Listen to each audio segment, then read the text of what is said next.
Apmēram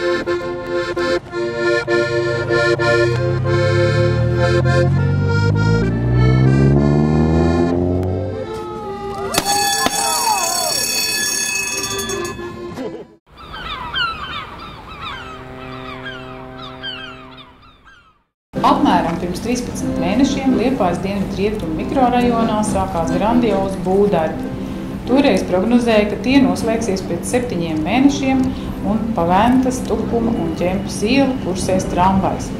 Tomēr bija vajadzīgs gandrīz 2 reizes garāks laiksprīdis, lai jaunais tramvajlīnijas posms būtu gatavs.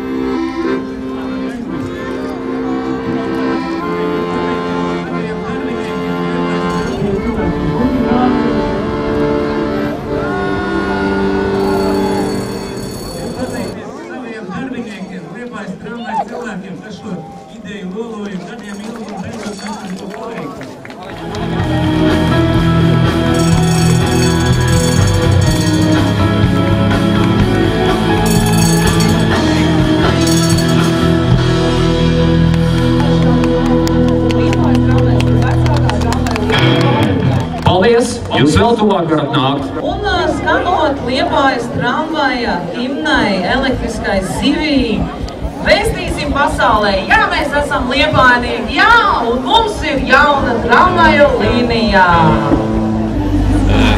Par tām izmaksām runājot, mēs plānojam, ka tas projekts izmaksās tik, cik ir sākotnēji nolīgta tā cena, jā. Bet runājot par to termiņu, kāpēc pagarinājās, tad es jau esmu vairāk kāds stāstījis, ka ir daudz neparedzētas lietas saistībā ar pazemes komunikācijām. Līdz ar to bija ļoti daudz, gandrīz 80 projektu izmaiņas.